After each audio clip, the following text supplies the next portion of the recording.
इतिहास में इंसान ने कई अजीबोगरीब आविष्कार किए,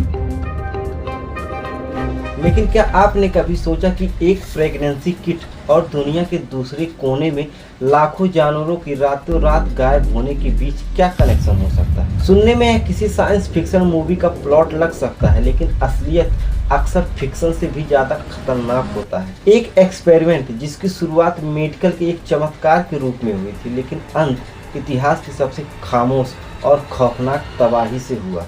कहानी शुरू होती है 1930 के दशक में, जब एक ब्रिटिश साइंटिस्ट लांस लाग हागबेन दक्षिण अफ्रीका में अपनी रिसर्च के लिए गए हुए थे। वो एक अजीब से दिखने वाले जानवर को देखकर ऑब्सेस्ड हो जाते हैं, अफ्रीकन क्लॉड फ्रॉग। यह कोई आम मेढक नहीं था, इसके ना तो दांत थे ना तो जीभ थे, लेकिन यह आसपास की रोशनी के अनुसार अपने शरीर का रंग बदल सकता था।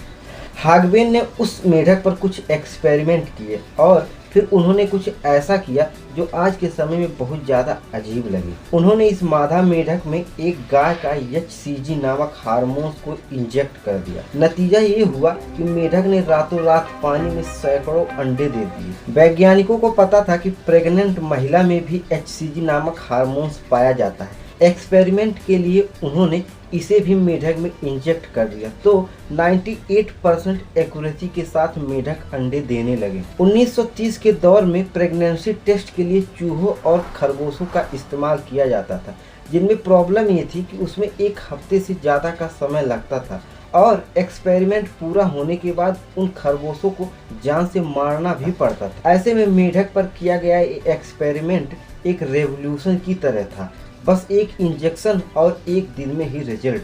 जब इंसान को कोई काम की चीज़ मिल जाती है तो वो ऐसे निचोड़ने में कोई कसर नहीं छोड़ता। अगले 20 सालों तक इन मेढकों को दक्षिण अफ्रीका से जहाज़ों में भरकर लंदन, टोक्यो, न्यूयॉर्क के शहर में भेजा गया, जहां इन पर एक्सपेरिमेंट किए जाते थे। लेकिन फिर 1960 का दशक आया, जब इंसानों ने प्रेगनेंसी किट बना लिए।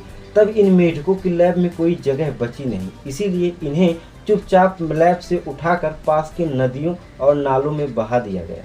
सबको लगा कि कहानी खत्म हो गई, मेढक आज़ाद हो गए, लेकिन मौत का खेल तो अभी शुरू हुआ था। 1970 और 80 के दशक में पनामा और ऑस्ट्रेलिया के जंगलों में वैज्ञानिकों को एक खौफनाक मंजर देखने को मिलता है। लाखों करोड़ों मेढक नदियों के किनारे मरे हुए पड़े थे। पूरी की पूरी मेढक की प्रजातियां रातों रात धरती से गायब होने लग रही थी। बहुत कोशिश के बाद 1999 में वैज्ञानिकों ने इस सीरियल किलर को ढूंढा, क्रेडिस फंगस। यह फंगस पानी में तैरता हुआ आता और मेढकों की त्वचा से चिपक जाता था। क्योंकि मेढक अपनी त्वचा से ही सांस लेते हैं, यह उनकी त्वचा को इतना मोटा कर देता कि वो सांस नहीं ले पाते और तड़प तड़प कर दम तोड़ देते थे। इस अकेले फंगस ने मेढकों की कई प्रजातियों को इफेक्ट किया और 90 से ज़्यादा प्रजातियों का हमेशा के लिए दुनिया से नामो निशान मिटा दिया। लेकिन सवाल आता है कि ये फंगस अचानक कहाँ से आ गए। 2004 में वैज्ञानिकों ने कुछ पुराने सैंपल्स टेस्ट किए और उनके सामने जो सच आया